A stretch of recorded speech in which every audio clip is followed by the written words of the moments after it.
All right, all right, all right. Okay, we live. All right, family. So welcome, welcome, welcome to Breakfast with Aldron. I'm so happy and grateful to have you guys on this call. As always, Saturdays at 10 a.m. Eastern Time. So the topic that I want to go over, like I said, is titled The 7 Steps to Discipline, because I feel like it's important more than ever to really have these disciplines down. We've had these steps down. The reason being is that we understand seasons, right? We understand that within every season, it brings on a different aspect of life, right? We typically see the hardest times happen during the winter time. That's when, friendships, relationships, a lot of things are kind of really tested during the winter season, right? In the spring, and then we lead into the spring, which gives us the opportunity of being able to plant seeds of opportunity in different areas, right? That's where you get your eggs in different baskets. The summertime, right, is when you're really going through protecting those seeds, right? As they develop, right, you're going to be tested, right? There's going to be different situations and conditions that you're going to have to go after in order to be valid, right? In order to be ready for the harvest in the fall, right? So when you understand how to handle each season through these disciplines, these 7 steps, then you'll find yourself being able to be prepared, right? You'll be more prepared for the obstacles that come into your life, the obstacles that you face, right? So that's why I want to go over the 7 steps, because I feel like you have this nailed down, family. There's nothing that can hold you back from getting to where you need to go. So with that being said, let's talk about it. So the first step, right? The first step towards having discipline is being willing to expose your mind to positive things, right? That's the number one reason why most people are not living the lifestyle they had dreamt for themselves, right? A lot of people are happy and they're content, but if you were to ask them, do you have everything that you could ever wish for? A lot of people would say yes. A lot of people would say no. So being able to expose your mind to positive things, what does that mean? See, guys, you end up seeing a lot of people, right, surrounding themselves around negative media, negative people, negative circumstances, right? And these people could have the best intentions for themselves, right? They could want to succeed. They want to elevate themselves. They want to be better all around in their life, but one of the things that holds them back is the environment they surround themselves around, right? The negative people who only focus on negative things, the negative people who don't want to talk about goals, creating businesses, creating generational wealth, right? People want to only surround themselves around people who want to talk about the problems in their life. When you focus your attention on the negative things in life, you find yourself seeing more negative, right? Guys, you ever tried to talk to somebody who's negative and just no matter what they say or do, like they just won't listen to you? You can literally tell them, it sounds like a duck, it looks like a duck, it is a duck, but they won't want to see it that way. You can't convince somebody who's been living in the negative all their life to suddenly change their way of thinking, right? Because that essentially became their reality. The best you can do is just expose them to it, but they have to make the decision on wanting to be open and willing to changing their mindset, right? Sometimes we spend a lot of energy on people and things that just don't want to see things the way that we see it. And that's one thing that I've learned in my life, is that I have to be okay. I have to be okay with that. So when I say you open your mind up to positive things, right? What does that mean? That means being able to pick up a book. Guys, I thought it was the corniest thing. You would have told me a year ago that I would be an adamant reader, right? I would have looked at you like you were crazy, because I wasn't reading. Reading was never my forte, right? But when you pick up a book that really shows you how to better your life and you apply it, Guys, it's absolutely mind-blowing to know that just words on a book can change someone's life completely. You see, I say this to say, guys, when you really pick up a very valid book, and if you guys have, if you guys want booking recommendations, I can definitely put you guys on to some. I even have some free some PDFs. But I say this to say, family, being able to open your mind up to positivity changes the whole narrative, because things will only change when you look at them differently. If this person still sees negativity, no matter how you portray it to them, well, there's really not much you can do on your end. They have to be willing and open to change. But it starts with surrounding yourself around positive information. If you feel like things aren't going your way, if you feel like things aren't always working out for you, you have to see, what are you surrounding yourself around? What's the first thing that you hear when you wake up? First 15 minutes you hear when you wake up, right?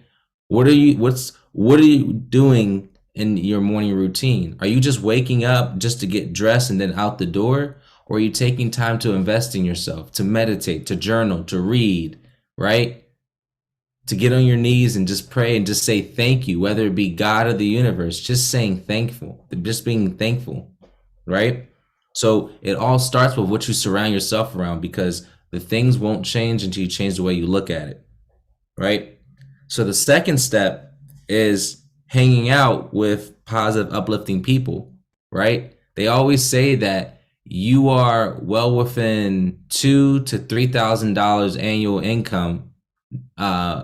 You're in range of $2,000 to $3,000 worth of income with the people you surround yourself around.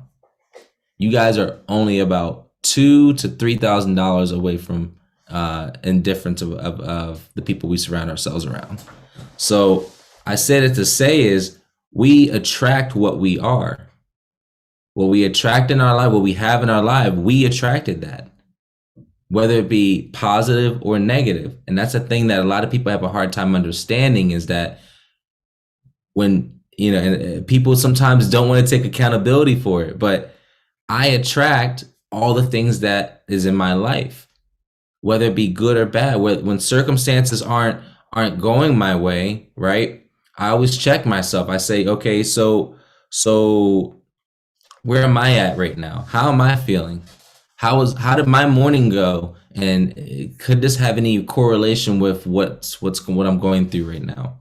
Right? A lot of people don't want to admit that they're not holding up their end of the deal, but it's still expecting a reward in return. And that's not the way that it goes. You got to be willing to put the time into doing your morning routine, right? Put the time into thanking God for what you have, thanking the universe for what you have, right? It's a effort based. We live in an effort based world, meaning that what you put in, you get out in return, right? If you put in a lot, you get out a lot. If you don't put in a lot, you don't get a lot. Simple as that. But not a lot of people want to hear that. So when you're hanging around with the wrong people, right? When you're hanging around 4 or 5 people who are out there scamming people, who are out there, speaking negative, when you're hanging around people who don't have goals for themselves, you see them at the same club every single weekend, doing the same thing at the same part of the bar, like, guys, like, you're gonna find yourself being that 5th or 6th person. It's that simple. You're gonna find yourself being that new person, because not only do we attract what we are, right? But what we surround ourselves around amplifies that aspect of us that much more. So it's very, very, very important, family. So the third step, right, is determine how bad you want your goals, right? And this is really, really important, right? That's why we do the visualization, because we understand that being able to know what you want, being crystal clear with your desires, makes it that much more attainable, right? How many of us have wanted to buy something for somebody and we just straight up asked them, what do you want? Or what's some things that you want for your birthday, for Christmas, etc., right? And people just say, right? They just shrug their shoulders like, they don't know what they want, right? It makes it hard to be able to give somebody something when they just shrug their shoulders and just like, they don't know what they want. So you have to be very specific on the things that you want in your life in order to attract that. If you're vague about it, well, you can't be upset when you're not getting your return of investment or you're getting what you want because you were vague about it. The universe works off of description. The more descriptive you are, the more you can imagine that. The more you can imagine that, the more you can visualize. The more you can visualize, the more you can manifest. But it all starts with those crystal clear details in your mind, right? It all starts with those crystal clear details on exactly what it is that you want. The more descriptive you are, the better you can attract that, and the better you can focus on that. The better you can focus on that, right? So number 4, which is what we did earlier this morning, right? When the call started, visualize yourself in position of that. See things as already done. If you've ever read Napoleon Hill's Think and Grow Rich, guys, you are playing yourself, right? You are playing yourself. You guys have not read Napoleon Hill's Think and Grow Rich, right? But in one of the chapters, he talks about auto-suggestion. Right? He talks about auto-suggestion, meaning that the assumption of something being already there or something being already reached, right? So a lot of people will say, oh, I'll start to go to the gym once, I can start losing a few pounds, or I'll stop quitting, once life calms down a little bit. I'll quit smoking or something. People will have a certain window. They're waiting for a certain condition to happen for them to start to do something or for them to start to feel some way. I'll feel better, or I'll be able to love somebody once they accept me. Like, it has to be in the assumption that it's already done, right? Me seeing myself as a multi-millionaire, right? I have to see myself already in that position. But most importantly, you have to be in the feeling of what it's like to be able to get to that point. That is true manifestation. You have to see it as already done. You don't say, until this happens, then this is going to happen. No, you have to jump from, you don't jump from point A to point B. You jump automatically to point B and you say it's already done. So when we visualize, when we do the meditation, right? I said here, I'll quit smoking once I accomplish my goals. I say it all the time and I never quit smoking. Exactly. That's that's an example of why it's so important to be in the moment of I'm already, right? Because we say we're going to do something, right? But 9 out of 10, let's be real, family. 9 out of 10, if you've ever said you're going to do something and you never ended up doing it, right? You kind of feel bad, right? You feel bad about yourself. You almost disappointed yourself because you told yourself you're going to get something done, and when we don't do it, then we get knocked down. We get in a state of it lowers our vibrations even more because we're disappointed. We have disappointment on top of that. So that's why you want to be in the mindset of it's already done, because you're already telling yourself you're in the moment, right? We talked about a long time ago about the power behind your words. So I might even bring that back, honestly, guys. But I say this to say, right? You have to speak as if it's already there, as if you already have it, right? I'm so happy and grateful now that I stopped smoking. I'm so happy and grateful now that cigarettes disgust me. I'm so happy and grateful now that I'm consistent with all things that I do in my life, right? Guys, I say that about money. I'm so happy and grateful that I look in my account and I always have residual income coming in. Guys, I was saying this before it happened, right? And next thing you know, just money from different resources that I have just instantly just keep flowing in. Now, I'm not saying I'm not throwing out guarantees, but I'm saying I focused on that thought for so long and before it started to actually happen. But I spoke it into my reality. I spoke it into my life. Therefore, when I speak it, when I use my godly powers, the power of your words, I can manifest the things that I want in my life. My bad, family. 1 second, 1 second. Okay. All right, my bad, IG. All right, we should be good. We should be good. So important to make sure that you're seeing yourself as already in that position or as already possessing the desire goals that you have. All right. So the 5th step is setting small, achievable goals, right? If you guys are looking for a powerful book, I would definitely recommend. Can't hear me? Okay, you guys can hear me. All right, cool. All right. But okay, my bad, family. Yeah, I had I don't know what was going on. All right, but it looks like we're good though. It looks like we're good.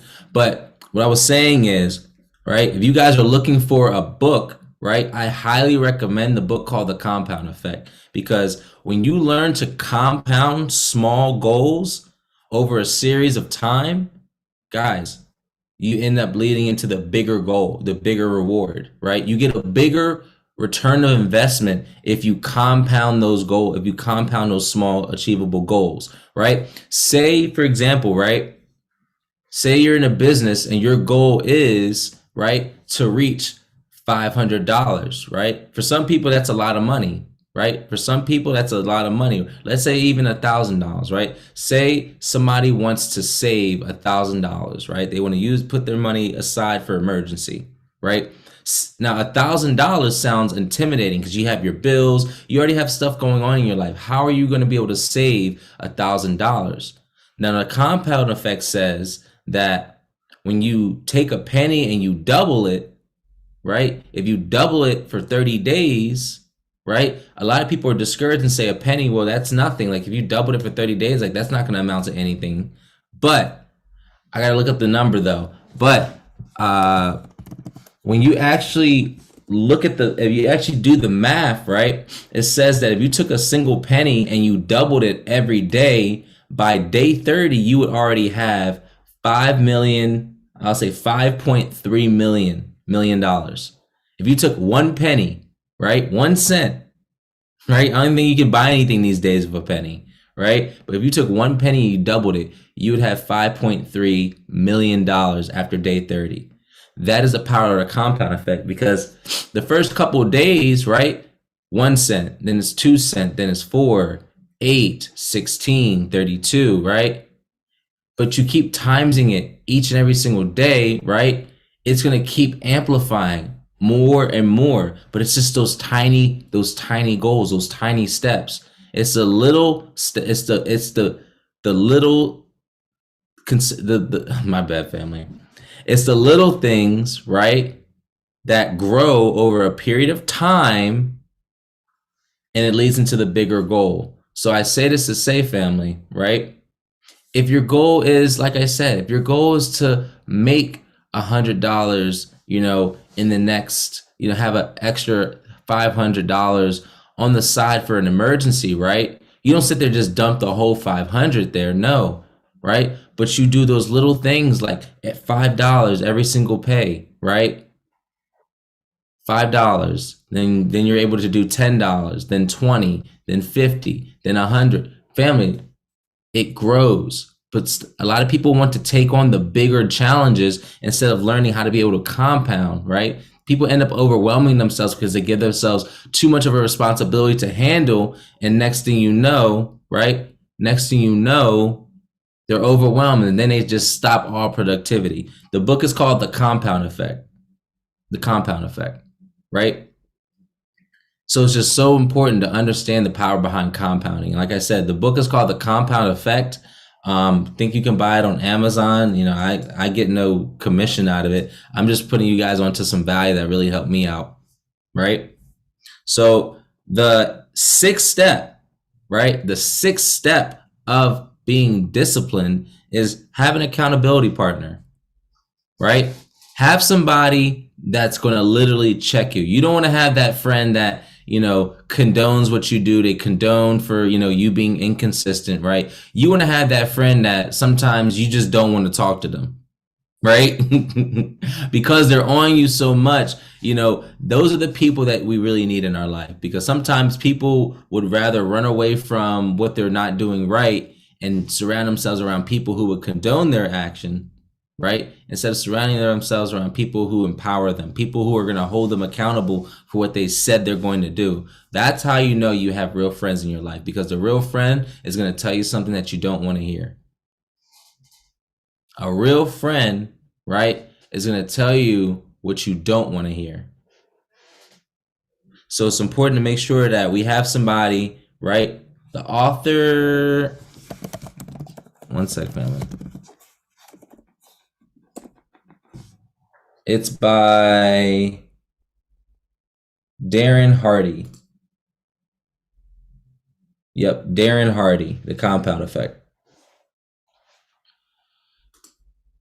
So having that accountability partner, right? Being able to have someone hold you accountable is going to make you it's gonna put you in a position of wanting to succeed and be consistent, because now you know that you're just not holding yourself accountable, someone else is holding you accountable as well, right? When we know that someone's going to be checking us, it makes us that much more less likely to slack off. Because let's be real, guys, if we held ourselves accountable, we just held ourselves accountable, we could make up whatever excuse we want to ourselves about how we were too tired, we didn't want to wake up in the morning, right? So sometimes we need that push, right? Sometimes when you increase the numbers, it enhances the likelihood of success, right? Stop trying to do things alone all the time. It's okay to ask for help. It's okay for people to help you grow better, because we can never truly grow by ourselves, right? We can never truly grow by ourselves, meaning that, what is growth? You can't determine growth without being able to look at a comparison, right?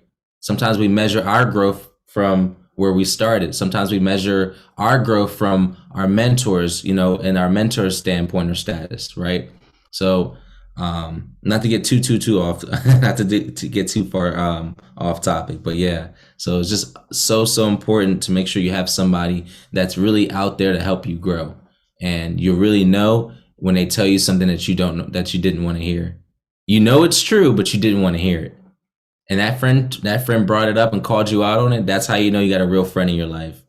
No, always, sis, always. And so the last step, right, is the last step. The last step is so simple, but it's probably the most powerful of the 7, right? The last step to discipline is take massive action.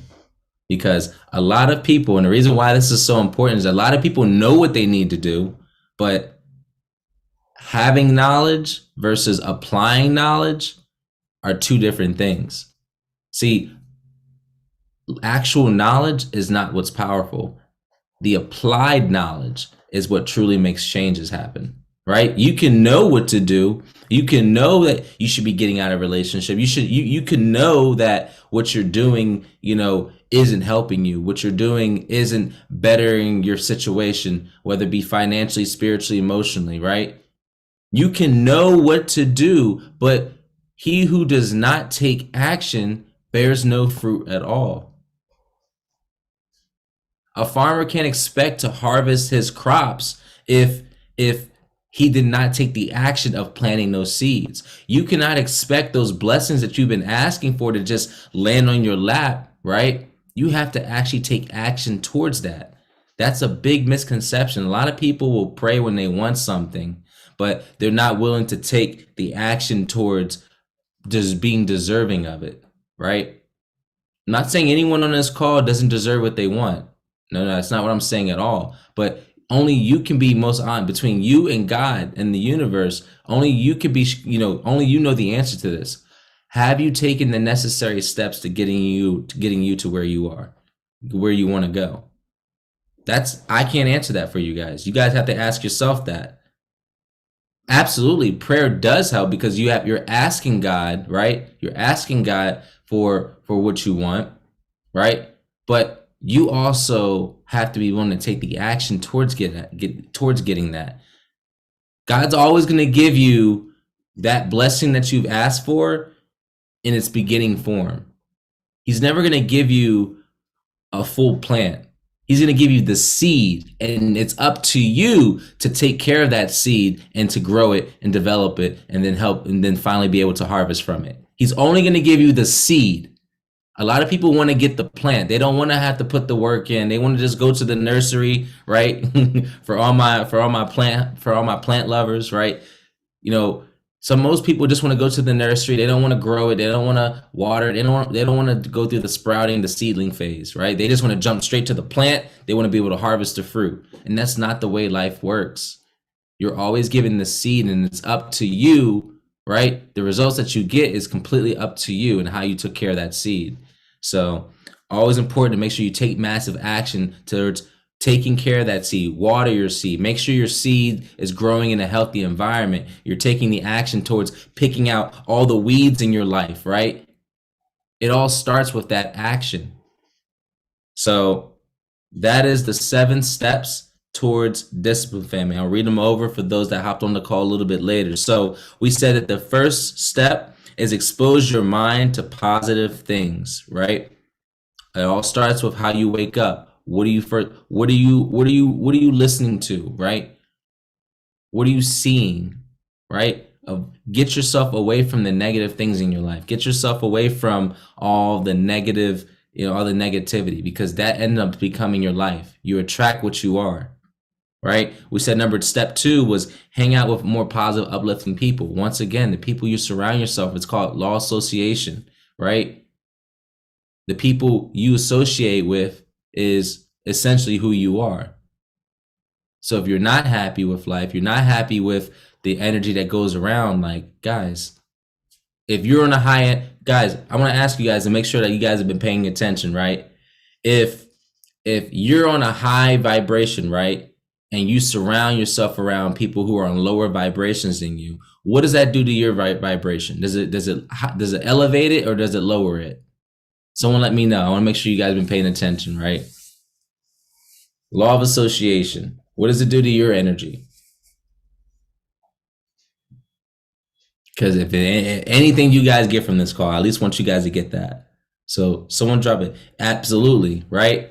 It lowers it. It's going to lower your vibration, because that's just it. The world always looks for equilibrium, right? Always looks for balance, right?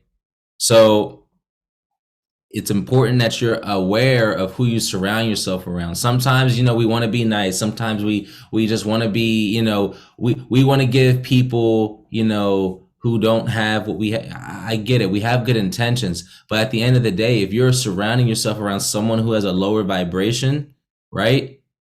If you surround yourself around them for a long period of time, right, without them elevating themselves as well, then it's only going to just drain you. Sometimes we want to save people, right? We want to save somebody that's drowning, but we have to be mindful that a drowning person can also drown you as well.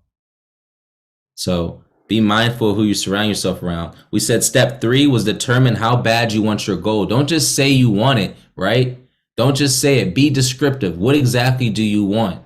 Don't say you want financial freedom, because a lot of people will ask for financial freedom, but they don't even know what that feels like. So how do you know something that you don't even know what it looks like, right? Be more descriptive. Don't just say you want to be wealthy, right? How much do you want to see in your account?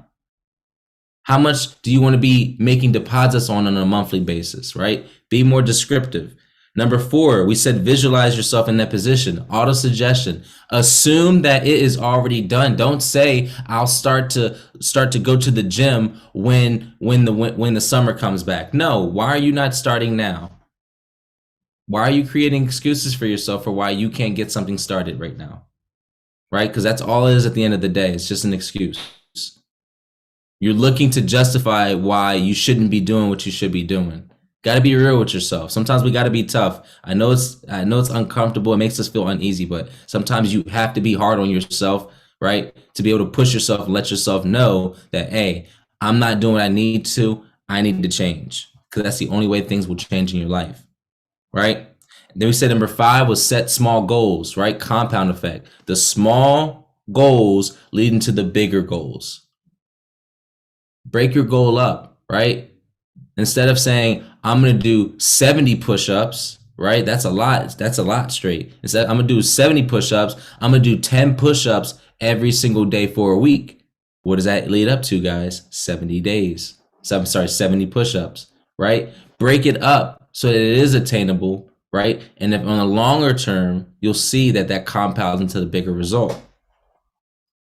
We said number 6 was have an accountability partner. Have someone that's going to tell you, have those tough conversations with you. You know what I mean? Like Aldrin, hey, listen, man, I'm just letting you know, bro, you're not, you messing up right now, right? You showing up late, man. You're just not motivated. Your energy's low. You know, like, yo, what's going on with you? Find somebody in your life that's going to have that tough conversation, because that's the person you want in your corner. You don't want somebody that's going to condone your bad habits. Oh, it's okay. Yeah, I understand. Hey, it's okay. It's okay. I know life is just hard for you right now. I know it's okay. You deserve a break. You don't want those type of people, because they're only going to condone. They're going to condone your bad habits as well. You want to focus just on. You just you just want to be. Sorry, guys, I lost my train of thought again. But essentially, you want to have somebody that really highlights the success, but then he also lets you know where you're slacking at, because they're only helping you grow, right? And last but not least, guys, the 7th step towards discipline is making sure you take the action, because knowledge is nothing if it's not applied, right? So with that being said, family, those are the 7 steps of discipline. Thank you guys so much for hopping on. Want to let you guys know, definitely, if you guys want to get the full experience out of these calls, we start at 10 a.m., right? We start off with visualization. We do visualization meditation, family. Would love to see you guys on there. Just follow the Zoom link.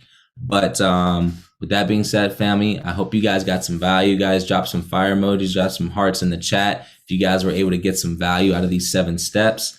Appreciate you guys hopping onto the call. I had to run out to a couple of meetings and stuff like that today, a few calls, but all that to be said, family, I'm going to make this as productive as possible. I hope you guys do the same. So with that being said, have an amazing weekend, family. I will see you guys next Saturday on Breakfast with Aldrin. Have a blessed and amazing day, family. Let's